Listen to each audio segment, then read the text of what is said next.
अल्लाह के नाम से शुरू जो बड़ा मेहरबान नहायत रहम वाला है। पैगंबर मोमिनों पर उनकी जानों से भी ज़्यादा हक़ रखते हैं और पैगंबर की बीवियां उन मोमिनों की माएँ हैं और रिश्तेदार आपस में किताब अल्लाह की रूह से मुसलमानों और महाजरों से एक दूसरे के तरके के ज़्यादा हक़दार हैं। मगर ये कि तुम अपने दोस्तों से एहसान करना चाहो तो और बात है। ये हुक्म किताब अल्लाह यानी कुरान में लिख दिया गया। सूरह अल-अहज़ाब आयत नंबर 6। अस्सलाम वालेकुम, आप सबको खुश आमदीद कहता हूँ। क़ारी असदुल हक़ साहब आपका भी बहुत बहुत शुक्रिया।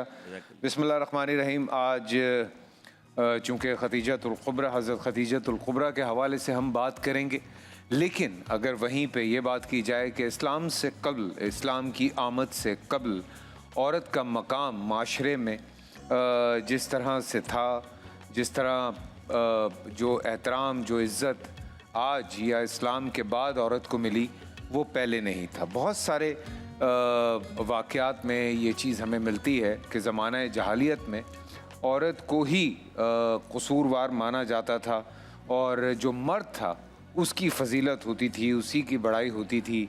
यहाँ तक कि जायदाद में औरतों के हिस्से नहीं होते थे।